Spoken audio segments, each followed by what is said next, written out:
Pour la plupart des gens, les médicaments constituent un élément essentiel du quotidien pour réduire leur tension artérielle.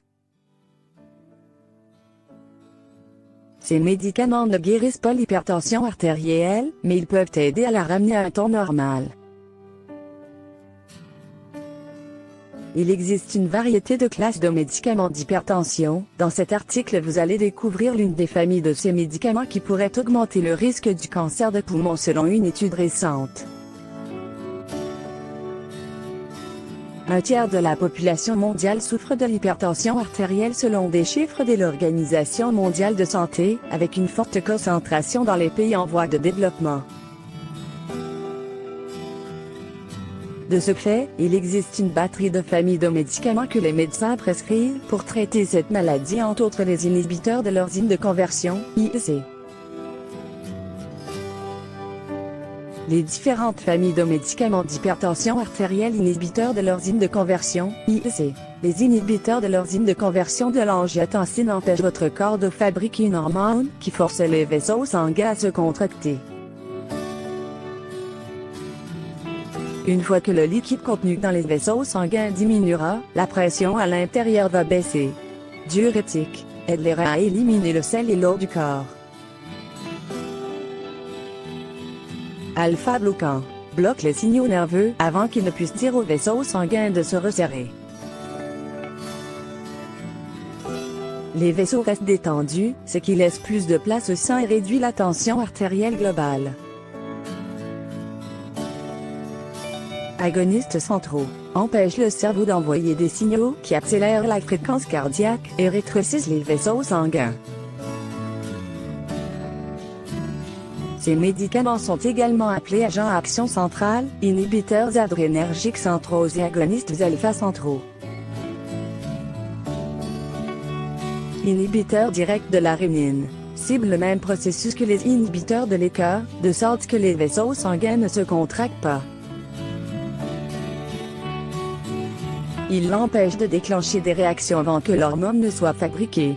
Mais ils travaillent à la place de l'enzyme rénine. Bloqueurs de canaux calciques, ne laissent pas pénétrer de calcium dans certaines cellules musculaires du cœur et des vaisseaux sanguins. Chose qui dilate les vaisseaux sanguins en favorisant leur relâchement.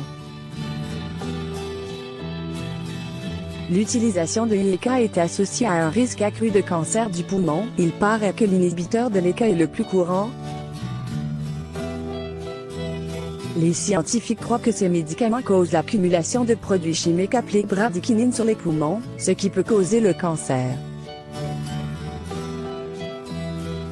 D'après les résultats d'une étude observationnelle, le risque augmentait au fur et à mesure que les patients prenaient ce type de médicaments. Les personnes qui le prennent pendant 5 ans sont 22% plus susceptibles d'être atteintes d'un cancer du poumon, alors que celles qui le prennent pendant 10 ans ont un risque de 31%. L'étude, publiée dans le BMJ, portait sur 992 000 adultes pour lesquels on avait prescrit des médicaments contre l'hypertension au Royaume-Uni entre 1995 et 2000. Les patients prenaient l'un des deux types de médicaments, soit les inhibiteurs de l'ECA ou les bloqueurs des récepteurs de l'angiotensine, qui agissent d'une manière différente. Sur une période de suivi de 6 ans, le cancer du poumon a été diagnostiqué chez 0,8%, 952, de cette cohorte de 900 000 personnes.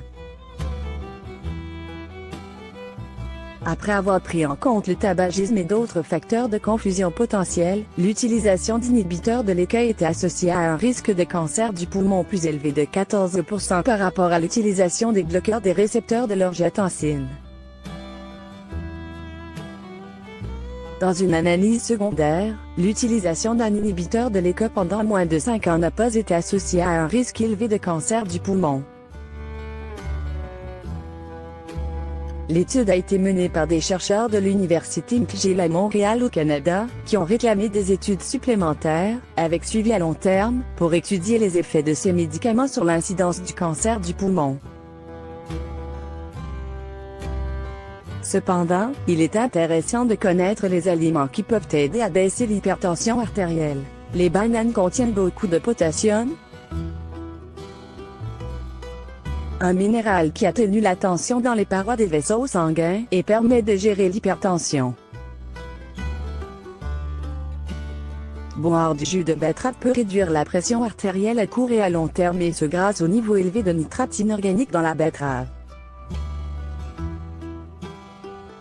La pastèque contient de la citrulline qui aide le corps à produire de l'oxyde nitrique, un gaz qui détend les vaisseaux sanguins et favorise la flexibilité des artères et ainsi baisser l'hypertension artérielle.